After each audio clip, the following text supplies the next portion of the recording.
Fala, vencedor! Vamos chegando para mais uma aula sobre a Lei Maria da Penha. Analisamos as principais questões que caem em provas de concursos. Agora você passa! Essa aula tem tudo o que você precisa saber para gabaritar a prova certa. Acredite!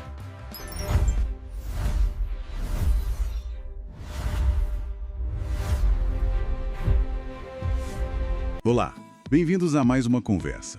Hoje, o nosso foco é uma lei que, nossa, realmente marcou um antes e depois na proteção da mulher aqui no Brasil. A Lei Maria da Penha, a lei número 11.340 de 2006. E para guiar a gente nessa análise, temos aqui um material muito rico. São situações práticas, interpretações tiradas de questões de concursos públicos, sabe? De várias bancas, vários anos. É quase um raio-x da lei em ação. A nossa missão aqui é, então, desvendar o alcance real, os mecanismos dessa lei tão falada, tão importante. Exato. E é sempre bom lembrar, né? A Lei Maria da Penha não surgiu do nada. Ela é fruto de muita luta, de movimentos de mulheres e também veio, sim, como resposta a uma condenação internacional que o Brasil sofreu por omissão. Ela basicamente disse, olha, violência doméstica contra a mulher é violação de direitos humanos. Ponto. Perfeito. Então vamos lá. O que, afinal, essa lei considera como violência doméstica e familiar? E que ferramentas ela criou para combater isso? Olha, uma coisa que sempre me chamou a atenção é como a lei ampliou a nossa visão do que é violência. Porque, né, antes muita gente só pensava na agressão física. Mas ela vai bem além, não é? Sem dúvida. Essa é talvez uma das grandes transformações que a lei trouxe. Ela deixou muito claro, violência não é só tapa, não é só o que deixa a marca visível. A violência baseada no gênero tem muitas caras e todas elas causam danos, às vezes danos profundos e silenciosos. As situações que a gente viu nas fontes mostram bem isso. A lei fala em 5 tipos principais. Tem, claro, a violência física. Agressões, empurrões, lesões corporais. Isso é mais óbvio. Mas aí entra a violência psicológica, que é, assim, extremamente comum e, nossa, muito destrutiva. Pense em ameaça o tempo todo, humilhar, tentar controlar tudo que a mulher faz. Tipo, controlar o celular, as redes sociais. Isso, vigiar, perseguir o tal do stalking, né? Insultar, fazer chantagem, até expor fotos íntimas sem permissão. Tudo isso vai minando a pessoa, sabe? Destrói a autoestima, causa ansiedade, depressão. Ferida psicológica, por ser mais, digamos, invisível, talvez seja até mais complicado de provar, de denunciar, né? Exatamente. Por isso é tão importante a lei nomear, reconhecer.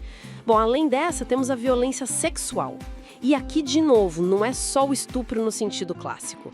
É forçar a ter relação sem vontade, obrigar a assistir ato sexual, impedir de usar camisinha ou pílula, forçar casamento, gravidez, aborto, qualquer ato sexual que não tenha consentimento dentro dessa relação de poder, sabe? Entendi, faz todo sentido. Aí vem a violência patrimonial, que é tipo controlar o dinheiro dela, rasgar documento, quebrar o instrumento de trabalho, reter os bens. Deixar de pagar pensão entra aí também de alguma forma? Indiretamente sim, porque afeta o patrimônio e a subsistência. É sobre criar uma dependência financeira que prende a mulher naquela situação. Certo. E a quinta forma? É a violência moral, que é basicamente atacar a honra da mulher. Caluniar, dizer que ela fez algo errado, que não fez, difamar, espalhar fofoca para manchar a reputação dela, ou injuriar, xingar, ofender diretamente a dignidade. E o mais comum, né, é que essas violências aconteçam juntas, misturadas. Uma puxa a outra. A lei teve essa sensibilidade de olhar para essa complexidade toda. E aí, sabendo disso, a outra pergunta-chave é: quem exatamente a lei protege? E em que tipo de relação? A lei também foi bem detalhista nisso. Sim, porque não é só casamento no papel, né? A ideia de doméstico e familiar parece ir além disso. Exatamente. A lei pensa em 3 cenários principais. Primeiro, a violência dentro da unidade doméstica, ou seja, a casa onde as pessoas moram juntas, mesmo sem ser parente. Pode ser uma república, pode incluir uma pessoa que trabalha ali e mora junto. O ponto é o convívio no mesmo teto. Segundo, no âmbito da família. Aqui entram os laços de sangue, pais, filhos, irmãos, os laços por afinidade, sogro, cunhada e até o que a gente chama de família por vontade, né? Relações socioafetivas. E o terceiro cenário, que talvez seja o mais amplo e que gere mais dúvida, é em qualquer relação íntima de afeto, onde o agressor mora ou já morou com a vítima. E aqui está o pulo do gato que aparece muito nas questões. Não precisa morar junto. Ah, então vale para namorados, ex-namorados? Sim. Namorados, ex-namorados, noivos, ex-maridos. Se existiu ou existe um vínculo afetivo e a violência acontece por causa dessa relação, a lei se aplica. Mesmo depois do fim do namoro ou do casamento. Nossa, isso é fundamental, porque violência muitas vezes continua ou até piora. Exato. O fim do relacionamento não é um salvo-conduto para o agressor. A proteção continua. E outras situações que sempre geram debate. Relações homoafetivas, por exemplo. Casais de mulheres. A lei protege a mulher. Ponto. A orientação sexual não importa. Se existe uma relação de poder e violência de gênero entre duas mulheres, a vítima está sim amparada pela Lei Maria da Penha. E mulheres transexuais, como fica a situação delas? Estão protegidas? Sim, estão. A jurisprudência, ou seja, as decisões dos tribunais superiores, como o STJ, já consolidou isso. A Lei Maria da Penha protege a mulher transexual.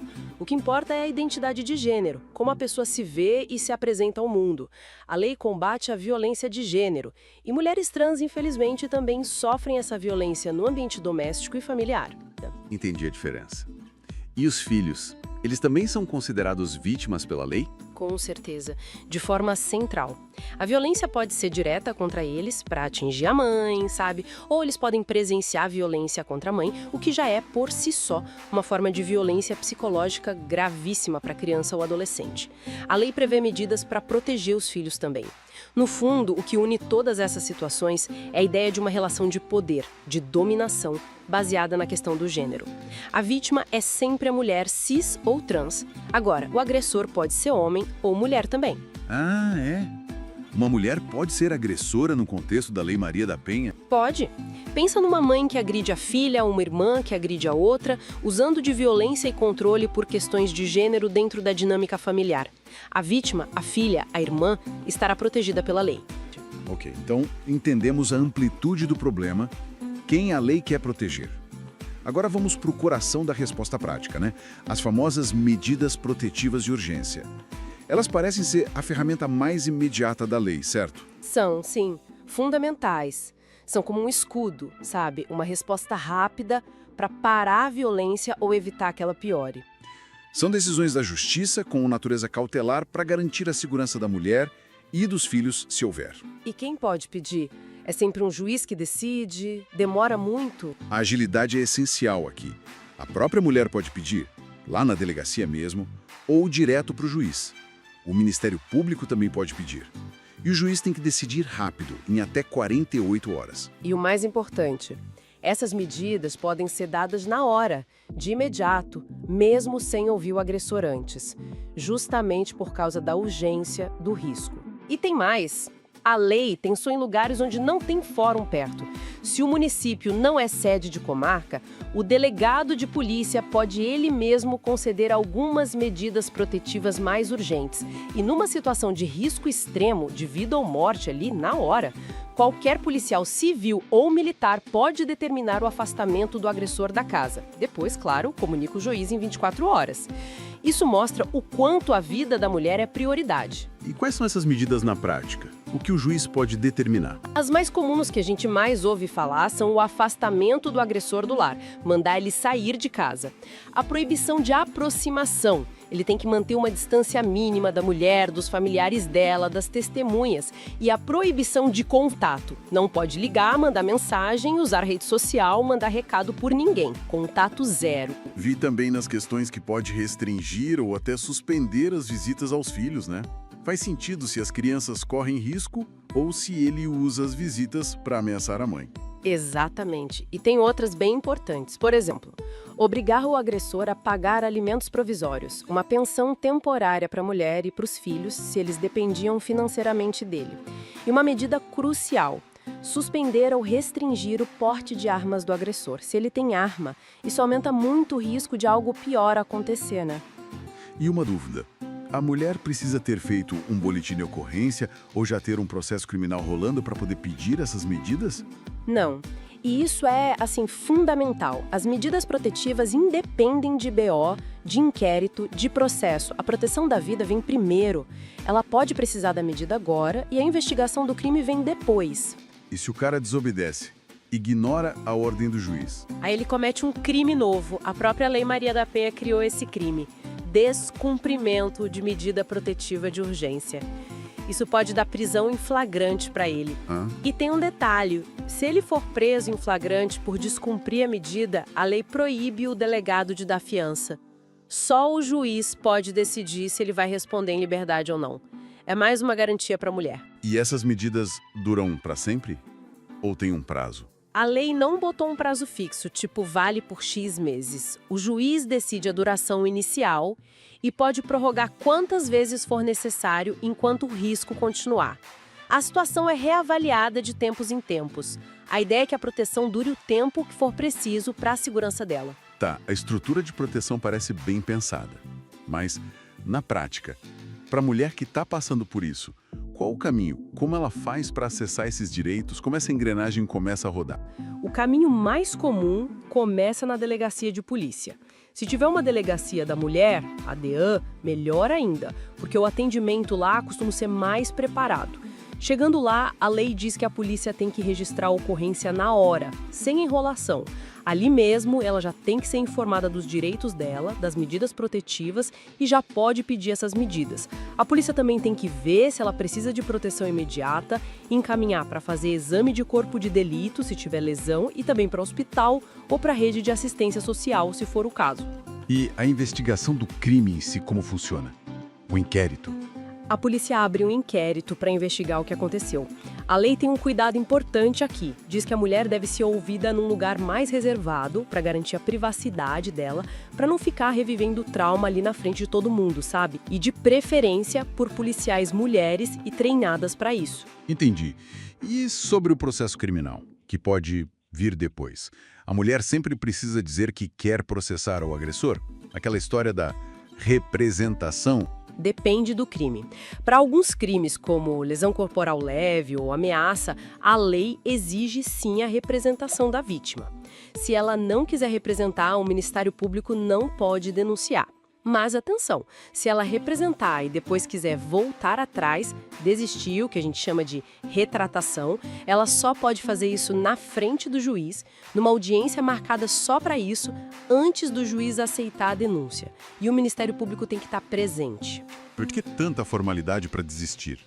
Para ter certeza que ela está desistindo porque quer mesmo e não porque está sendo ameaçada ou pressionada pelo agressor, entende? É uma proteção extra. Agora, para crimes mais graves, tipo lesão corporal grave, tentativa de feminicídio, aí não precisa de representação. O processo segue de qualquer jeito, porque o interesse público em punir é maior. E o Ministério Público, o MP, tem um papel super ativo nisso tudo. Ele denuncia, fiscaliza as medidas protetivas, pode pedir a prisão do agressor, acompanha o processo todo, defendendo os interesses da vítima. E fora da polícia e da justiça, que mais a lei pensou em termos de apoio? Porque muitas vezes a mulher está sozinha, sem dinheiro, sem ter para onde ir. Prevê o acesso a programas de assistência social, tipo casa-abrigo temporária, acompanhamento psicológico, apoio para se reorganizar. Tem um direito trabalhista também. Se ela precisar se afastar do emprego para se proteger, ela pode ter um emprego garantido por até 6 meses. E para aquelas em situação financeira mais difícil, a lei prevê até a possibilidade de um auxílio aluguel, pago pelo governo por um tempo, para ela conseguir um lugar seguro para ficar. E tem iniciativas como a campanha Sinal Vermelho, aquele X vermelho na mão para pedir ajuda em farmácia, sabe? Tudo isso faz parte de uma rede de apoio maior. É realmente uma tentativa de olhar para a situação de forma mais completa, não só punir o agressor, mas dar condições para a mulher sair da violência. Exatamente. E como toda lei grande que mexe com problemas sociais complexos, a Maria da Penha também cruza com outras leis, gera debates, interpretações. As fontes que a gente analisou mostram bem isso. Tipo a relação dela com a lei dos juizados especiais, né? Aquela dos crimes menores. Como fica? Esse ponto já está bem resolvido. O Supremo Tribunal Federal, o STF, já bateu o martelo. A Lei 9.099 dos Juizados Especiais não se aplica em caso de violência doméstica e familiar contra a mulher. Isso quer dizer o que na prática? Que não pode ter aqueles acordos para evitar processo, tipo transação penal, nem suspensão condicional do processo. A mensagem é: violência doméstica não é crime pequeno, tem que ser tratado com mais rigor. Entendi. E prisão? Além da prisão em flagrante, se ele descumprir a medida protetiva, cabe prisão preventiva durante a investigação ou o processo. Cabe sim. O juiz pode decretar a prisão preventiva se achar que há risco dele continuar ameaçando, se ele atrapalhar a investigação ou para garantir que as medidas protetivas sejam cumpridas. É uma medida excepcional, claro, não é regra, mas está prevista. Ouvi falar também de uma coisa mais nova, o Acordo de Não Persecução Penal, o ANPP. Isso se aplica nesses casos? Essa é uma discussão mais quente, mais recente. O ANPP é um acordo que o MP pode fazer com o investigado, que tem que confessar, para evitar o processo em crime sem violência ou grave ameaça com pena mais baixa. A grande questão é: violência doméstica tem violência ou grave ameaça, né? Então, a maioria dos tribunais tem entendido que o ANPP não cabe nesses casos. Mas, assim, ainda é um tema que está sendo debatido, não tem uma posição 100% fechada em todos os níveis. É algo para ficar de olho. Outra coisa que o STF já definiu, e foi muito importante, foi acabar com a tese da legítima defesa da honra. Os advogados não podem mais usar esse argumento absurdo para tentar justificar um feminicídio ou uma agressão, principalmente no tribunal do júri. Foi um avanço civilizatório, né? Sem dúvida. E voltando àquela questão da agressora ser mulher, a lei funciona igual? A lei protege a vítima mulher. Se a agressora é outra mulher, mãe, companheira, etc., e a violência tem motivação de gênero naquela relação, a vítima tem direito a tudo. Medidas protetivas, apoio, o processo corre normalmente.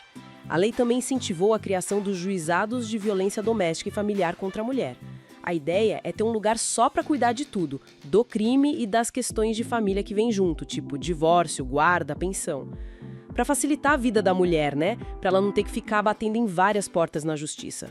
E uma coisa mais recente que apareceu nas fontes, a possibilidade de condenar o agressor a pagar o SUS pelos gastos com o tratamento da vítima. Se ela precisou de atendimento médico, psicológico, por causa da agressão, ele pode ter que reembolsar o sistema público. É uma forma de responsabilização financeira também. Uau, realmente um sistema bem complexo que a lei tentou criar. Muita coisa envolvida, não é só prender, né? É proteger, é dar suporte, é tentar evitar que aconteça de novo. Bom, acho que deu para ter uma boa ideia, né? Navegamos bem pelos cantos da Lei Maria da Penha, usando essas situações práticas dos concursos como nosso mapa. Vimos como o conceito de violência é largo, quem a lei abraça, e isso inclui diferentes relações, orientações sexuais, identidade de gênero, a força das medidas protetivas como resposta rápida, e toda essa rede de apoio e os caminhos da justiça. Sim, fica claro que é um instrumento legal muito forte. Mas a gente sabe, né, que a lei no papel é uma coisa e a vida real é outra. A efetividade dela depende muito de como ela é aplicada no dia a dia. Depende da sensibilidade de quem atende na ponta, o policial, o promotor, o juiz, o assistente social. E depende, claro, de uma mudança cultural na sociedade para que a gente não aceite mais esse tipo de violência. É uma lei que está sempre sendo discutida, interpretada, como a gente viu nas questões sobre mulheres trans, sobre o ANP. Ela está viva. Exato. E para a gente fechar, queria deixar uma pergunta no ar, para quem está ouvindo refletir um pouco. Pensando em toda essa rede, em toda essa estrutura que a lei criou e que a gente viu nos exemplos, quais seriam hoje os maiores desafios para fazer essa proteção chegar de verdade a todas as mulheres que precisam? Eu fico pensando principalmente naquelas que já enfrentam outras barreiras, né? A mulher negra, a indígena, a mulher do campo, a mulher com deficiência, a mulher em situação de pobreza extrema, que às vezes tem mais dificuldade para denunciar, para sair de casa, para conseguir um emprego, para pagar um aluguel, coisas que a própria lei tenta ajudar, como o auxílio aluguel. Como a gente faz para que esse escudo da Lei Maria da Penha seja de fato universal e alcance quem mais precisa? Fica aí a reflexão. Muito obrigado pela companhia nessa análise profunda de hoje. Esperamos você no nosso próximo encontro. Até lá. Não esqueça de curtir o vídeo, se inscrever no canal, compartilhar e ativar o sininho. A aventura do saber só está começando. E para fixar o estudo, resolva as questões do vídeo do link na descrição e comente quantas você acertou.